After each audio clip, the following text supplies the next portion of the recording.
Hi everyone, Sully here. So I got a request by Andrew who said that he wanted a review of the Bad Apple Orchestra remake that I did. And so I'm basically just going to dissect what I've done so far. Well, what I have done.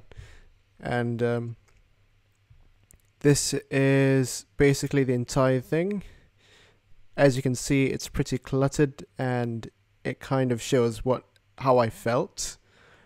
Or you could, I mean, this is kind of how my brain works. It's just, not organizing things, but just making sure things come where they're supposed to come. So if I have an idea at a certain moment, I will just put that in. I'll put that in immediately without thinking about anything else. So I don't care where the track is, I'll just make a new track and do it. And that's why it looks kind of cluttered like this. I've organized the colors so that it's you can kind of make something out of it with the colors. Originally, it was just an all green, so you wouldn't be able to tell the difference between which instrument is which instrument. And these instruments, I've just been a bit too lazy and not titled them at all. So let us begin. I'm going to start working my way through section by section. So we're going to go through the intro first. We're going to go through the first verse and then the breakdown and then going back to the second verse and then the finale breakdown, I guess I would say. So yeah, let's start with the intro. So I'm just going to play it through first, just that section, so that you can kind of have an overview of what that was. Let's go.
Sorry, I just spoiled that with a clonk at the end there, the classic Mac error sound, but there we go. So that's kind of how it goes. So I'll start from the bottom and go all the way up.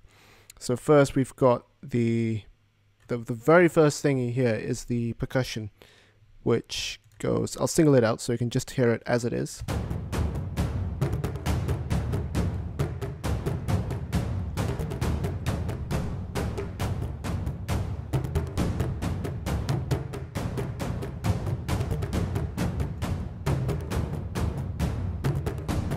That wasn't supposed to happen either. Okay, so how do I break this down? I've got this thing called Action Strikes, which is a software instrument from Contact. If it wants to load up, there we go. And I've got it on the taikos. So taikos are a traditional Japanese percussion instrument. It's kind of like war drums, so that's kind of what I wanted to portray in this version. I wanted to give an, I don't know how to approach this, so because the original song, obviously it's electronic, and it was going to be quite a challenge to recreate it in an orchestral fashion, but I just thought of Japan, and the first thing that came to mind when I talk about Japan is taikos, so that's precisely that intense feeling you want to replicate with the original. So I'll even have to break down the percussion for you, right? So this is a basic overview of what happens. You have these double lines here which play the bass drum.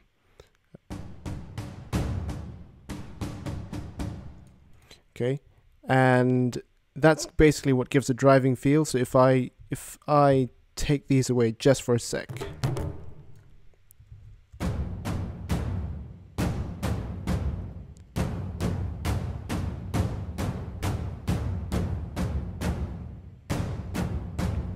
Okay, so that's just the bass drum playing. So the bass drum usually, oh, where did that go? It comes at the first beat of the bar, and it's what gives it is a very, very basic, sorry, not basic, it's the very baseline of your orchestra. It carries everything else. If that's not in tune, then everything else can't be in tune.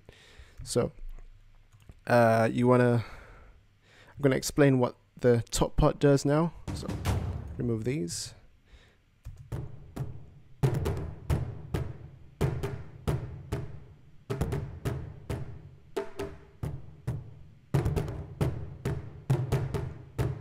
Okay, so it obviously sounds nothing like the original without the bass drum in. So now it sounds all right. So I just tried to replicate what the original Bad Apple thing had. So yeah, I don't know what else. Well, I guess you could see that these things are slightly different colors. So the more red they are, the more intense the note is supposed to be. So you can see that they have slightly different colors at the top because I wanted to give that feel as if a human was playing it. So in order to make it sound realistic, in real life, a real person is not going to hit the drum at exactly the same amount each time. Every time the person hits the drum,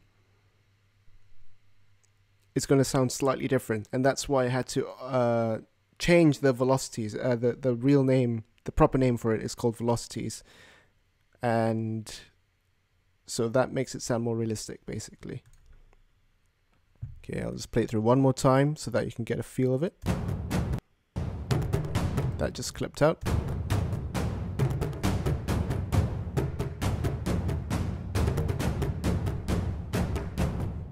Yeah. Okay, moving on. We have the gongs, I think, or the orchestral kit. So Logic Pro X has this thing called an orchestral kit where it gives a variety of percussion sounds that usually use in the orchestra.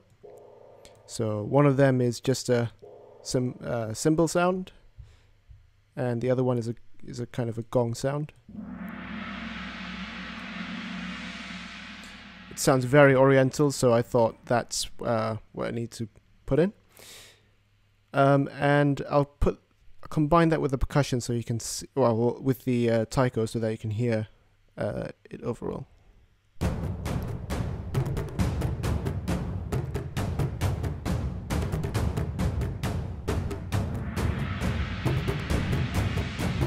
So in a way, every four bars you need something new to be happening. So every 4 bars is a phrase, or as Andrew put it, a stanza. But it's a mini stanza out of a huge stanza, if you get what I mean.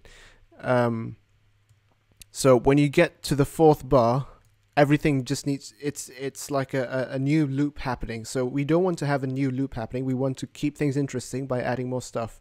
So instead of just having taikos all the way, we need to have some variation. So I put in a gong. Okay. Moving on again, we've got this thing.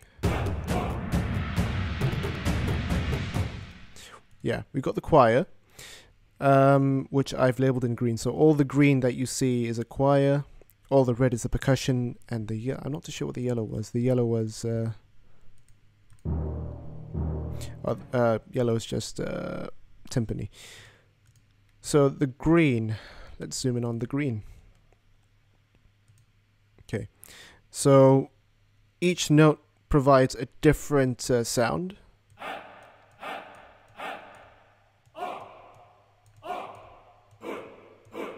So hopefully you can hear the difference. So it's nice to I mean, like I said, the same person doesn't shout the exact same note, exactly the same frequency at the same volume each time. So you need to put in multiple notes to make it sound more realistic. So instead of having this, you have Wait, let me just solo that.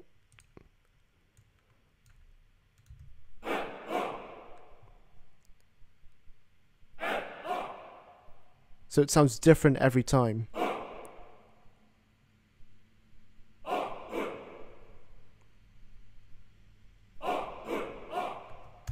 Okay, hopefully you get that. Let's see. Going up here. So once we have all the percussion out of the way, because right now we haven't heard any sort of proper note yet. We've only heard percussion and you know, stuff that makes you, that drives you, nothing tuned. So we want to start introducing some tuned stuff where we can do it here, and it begins with the brass and what are these? Strings.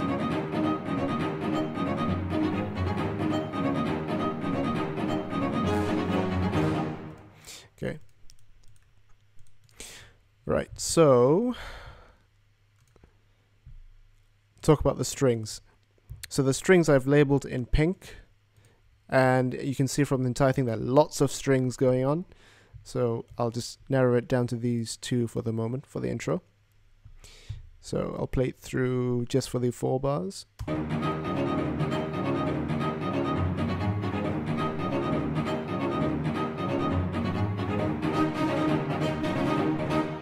Yeah, and obviously as it goes on, it gets more intense. So the top part, I think, is just a violin, and the bottom part are cellos. Bottom part are cellos. It depends on what kind of song you're trying to make, how quickly you want the intensity to build up. So obviously the build up needs to be fairly quick.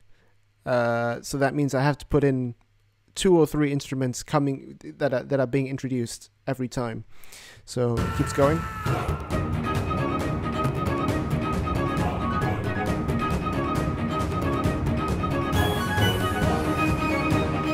Yeah, so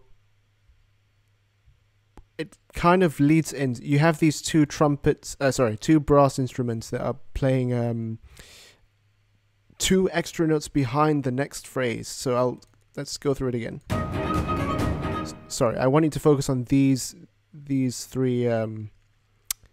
That's not these 3. Forget about that. These two these 2 notes.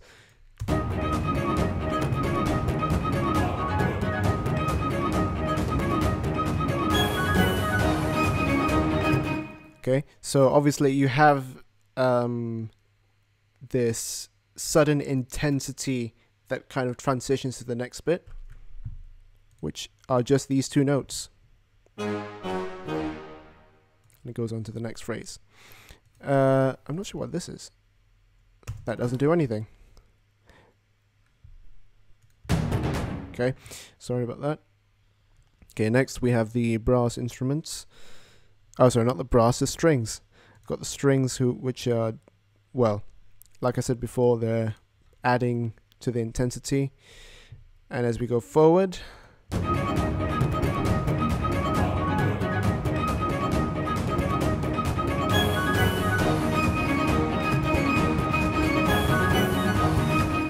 okay, so you have that extra sort of bass coming. Oh, where's that noise coming from? Weird. Okay, so when the brass comes in, you can definitely hear the difference.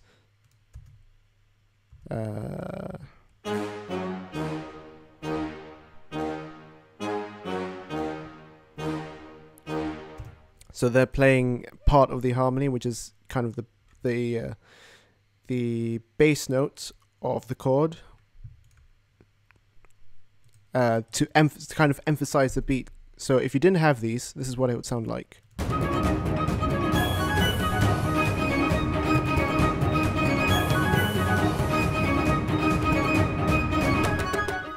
Whereas with them,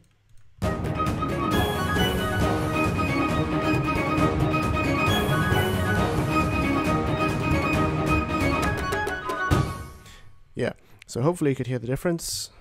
I'll just say something else about the transition.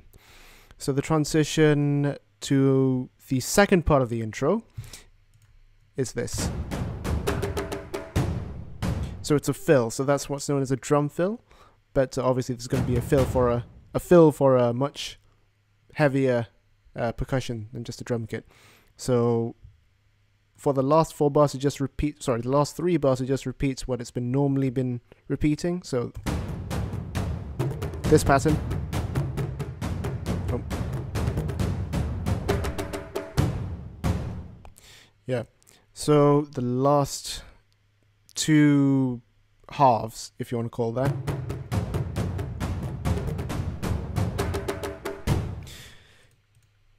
They grow in frequency, so the bass, these notes grow in frequency very quickly in the last bar. So it's all about divisions. You make the divisions smaller as you get to a transition. So you get this.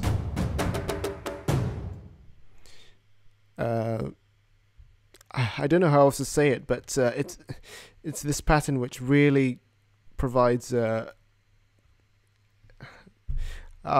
how do I say this?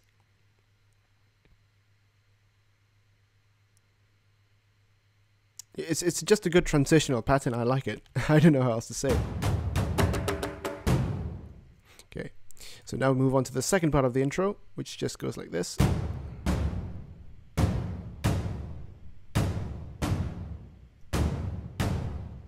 Yeah, so those are just, that's a simple percussion beat going. Okay, and you'll also notice that there are other drums going on. This is just a simple loop, so it shows as one note, but in actuality there are other small, I don't know how to say it, smaller tuned percussion notes.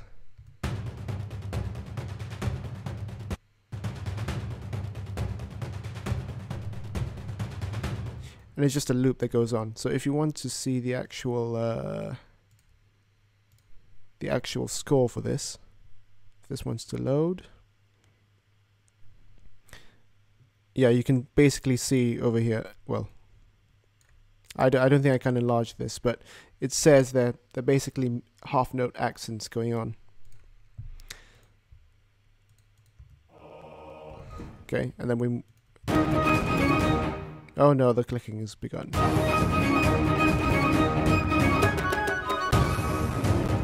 Jeez.